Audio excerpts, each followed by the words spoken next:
ఎండ బాగానంటే బాగున్నది, వర్షపడతలేదు. చిన్న పిల్లలు ఉన్నోళ్ళు అస్సలు బయటికి వెళ్ళనియాలి.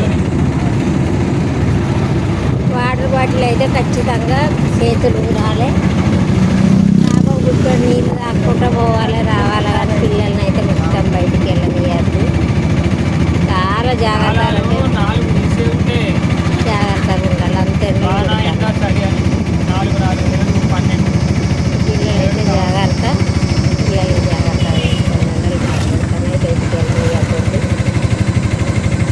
నిమ్మకాయ రసం, పెరుగుంటే లస్సి ఇట్లా ఏమన్నా కొని ఉండేటన్నా పోతే 20 రూపాయలు పడ్డాయి. అంతేనా మనకు? ఒక 20 రూపాయలు పోంగా 20 12 రూపాయలు పడ్డాయి.